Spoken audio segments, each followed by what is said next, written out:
Here we got this Stirling engine. It's SunnyTech. I guess that's the company that makes it.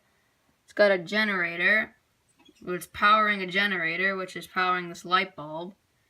And it's powered by this alcohol lamp with rubbing alcohol in it. Just lit up this alcohol lamp here, and it's going to take a few minutes for it to heat up the bulb, but maybe I can start to spin it. There we go. Idle's pretty good. You can see it's powering this light bulb, which is changing color.